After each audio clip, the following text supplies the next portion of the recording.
Alright, John. Back again. Went to the store, got me a couple of grocery items. Stuff to get through next few days, anyhow. Ran into one of my old classmates. Actually gave me a ride back. Silly me. Ran out here and left my bus change on the on the dresser there. So I was able to get to the store. And then as I was getting off the bus, I was like, oh, flip. I only got $1.50 to catch the bus here.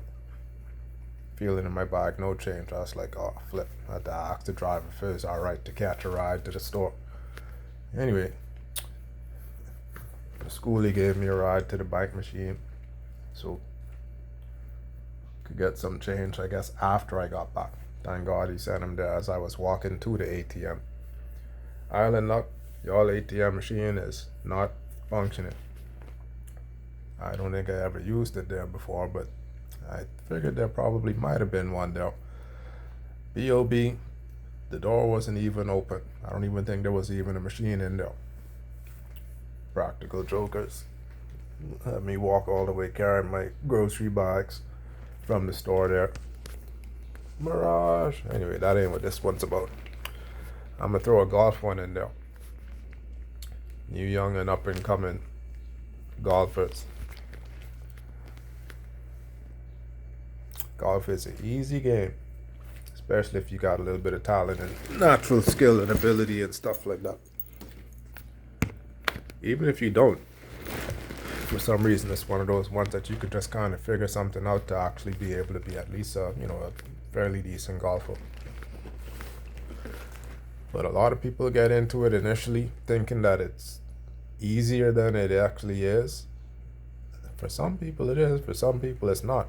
But some people get turned off by the fact that it's not necessarily always as easy as it looks. You can't judge yourself or compare yourself to someone that's had a few golf lessons. Even is some of us actually really all we actually really needed. A few golf lessons to someone who just watches it on TV and never held a club and just picks it up and tries to swing all baseball style. That's how a lot of us started out. That's how I first started swinging the baseball grip and stuff like that. But my first time swinging a golf club was in an actual golf lesson. So from the very beginning, I learned, I guess, the technique. What we didn't learn, at least what I should say I didn't learn. A lot of people get discouraged thinking you go out there and you practice, you hit it well one day, hit it really good one day, and then you call yourself getting ready for tournaments, especially if you're one of those people like me who didn't play every day. Like how some people, when they go into it, that's their thing. They do it a couple of times a week, like with training on, maybe coaching and stuff like that.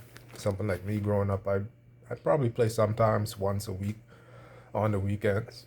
Not every weekend, but I'd probably play maybe, I don't know, sometimes at the most 2 to 3 times a week, or a month, I should say. On the weekends, really, Saturday or Sunday or something like that. Until we started getting into like the junior golf tournaments, which was, I'd say I was like 11, 12, 13 years old, somewhere around there. I started playing the junior golf tournament team and stuff like that. A lot of those guys, I'm going to go ahead and say it, we were or are, at least a particular grouping of us, were good golfers. I'll say it at that. Whether the scores would reflect it or not, we were good golfers. But like myself, because I probably didn't play every day, like I said, I was a multi-sport, athlete growing up. So I couldn't play everything every day. But just because I had the ability to play really good golf doesn't mean I always actually did. And one of the main factors was, like I said, I didn't think of it at the time, but a while back I got to thinking, based on my swing and everybody else's swing, we should be doing a whole lot better than some of us actually have been doing as far as scores and stuff like that. The big factor is, as a young person growing up, you won't play at your best, or you won't have your, most consistent golf rounds, golf game until you stop growing. That's it. That's the big secret.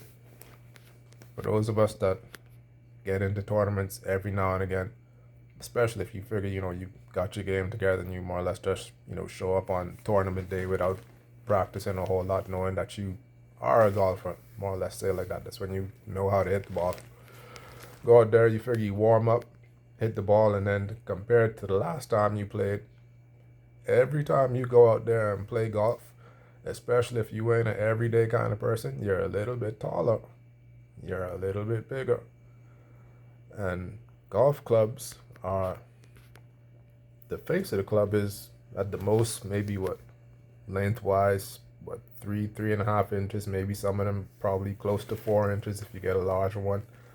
And the height, maybe 2.5 inches, 3 inches, maybe if you got a really big, like club head. And the space to hit it, the sweet spot is really only maybe the size, you can see the size of the golf ball.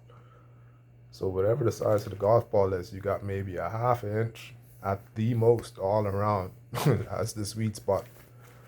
Attached to a club that's probably maybe a meter or more long on average, and you got to swing it to hit that, and you get used to hitting it a certain way a week or two away, and then 1 or 2 millimeters or however much you grew over that time makes a difference, huge difference.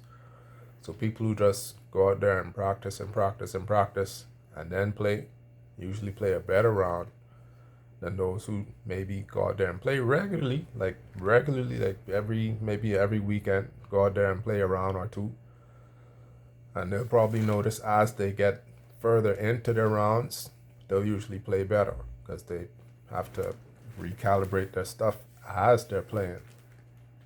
Like I said, if you're one of those people who, I don't know, like the pros play nowadays, some of them, like that's their thing. That was their thing growing up. So I train like for swimming twice a week on average.